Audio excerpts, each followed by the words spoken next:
過去の過ちを思い出し、胸が締め付けられていないか。自分はダメな人間だ、と終わりなき自己否定に沈んでいないか。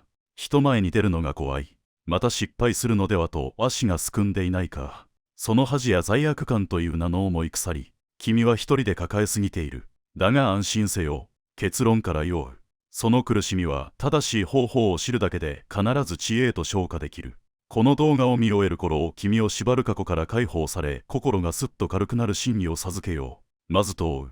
なぜ過去のたった一つの過ちがこれほどまでに君を苦しめるのか。それは君が過ちを犯した自分という幻に強く執着しているからに他ならない。仏教では万物は常に移り変わると説く。これを諸行無常という。君の細胞が昨日と今日で違うように、君という存在もまた一瞬たりとも同じではないのだ。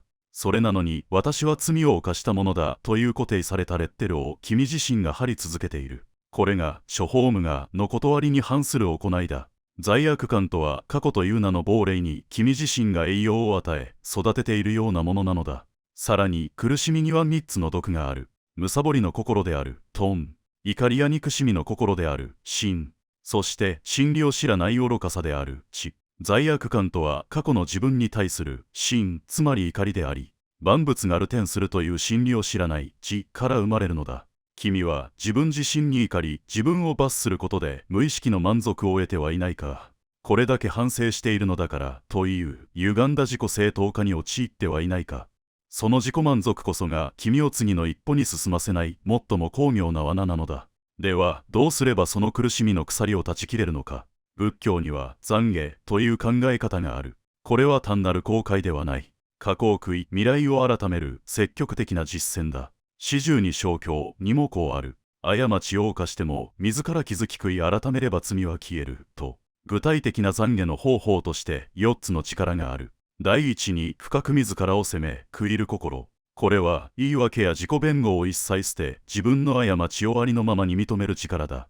あの時は仕方がなかったではない。私が間違っていたと認めるのだ。この痛みを伴う直視こそが浄化の第一歩となる。第二に二度と繰り返さないという決意。悔いるだけでは不十分だ。未来に向かって同じ過ちを犯さないと固く誓うのだ。この強い意志が過去の業の流れを変える力となる。第三に良い行いを積むこと。過去の悪業は前業を積み重ねることでしか乗り越えられない。誰かに親切にする。小さなゴミを拾う。笑顔で挨拶する。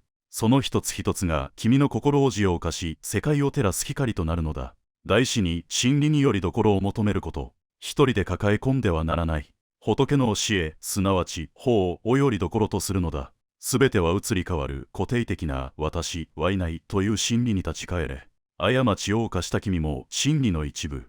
その過ちすら壮大な演技の流れの中の一コマに過ぎない。この4つの力を実践すれば、罪悪感という名の氷は必ずやとけていくだろう。罪悪感とともに我々を苛むもう一つの感情が恥だ。他人にどう見られているか、軽蔑されているのではないか。その恐怖が君を縛る。だがよく聞け。他人の評価など君が思うほど重要ではない。ある時一人の男が私を口汚く罵った。弟子たちは憤慨したが、私は静かに男に問いかけた。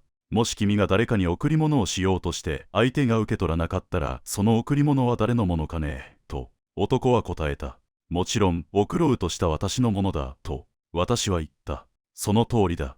君は私に悪口を言ったが、私はそれを受け取らない。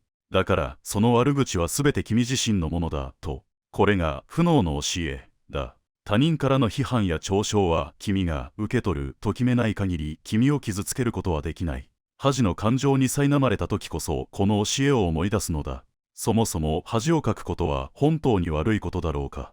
赤ん坊は何度も転びながら歩き方を覚える。その姿を誰が笑うだろうか。恥をかくことを恐れるのは成長を恐れるのと同じことだ。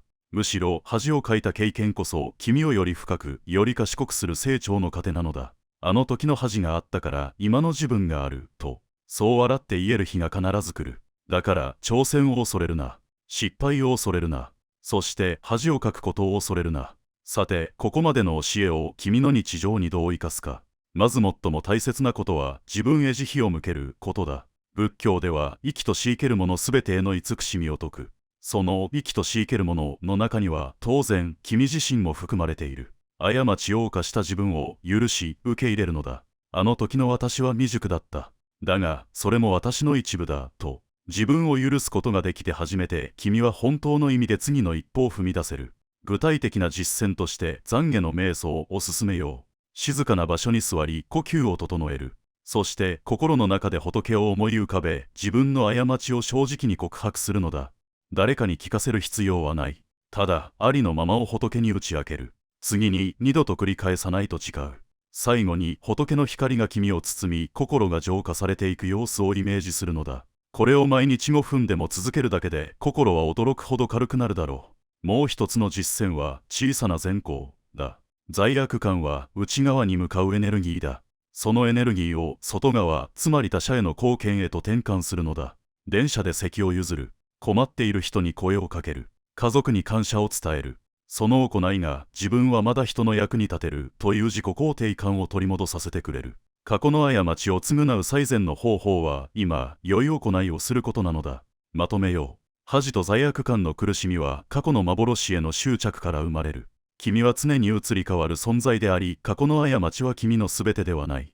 本当の償いとは後悔に沈むことではない。過ちを認め、二度と繰り返さぬと誓い、善行を積むことだ。他人からの批判は受け取らないという選択肢を忘れるな。そして何より自分自身に慈悲の心を向けよう。君が犯した過ちは泥だ。しかし、その泥の中からこそ最も美しい知恵の蓮が咲くのだ。君の苦しみが大いなる悟りへと至る道のりでありますように。健闘を祈る。いいね、鉄無一善。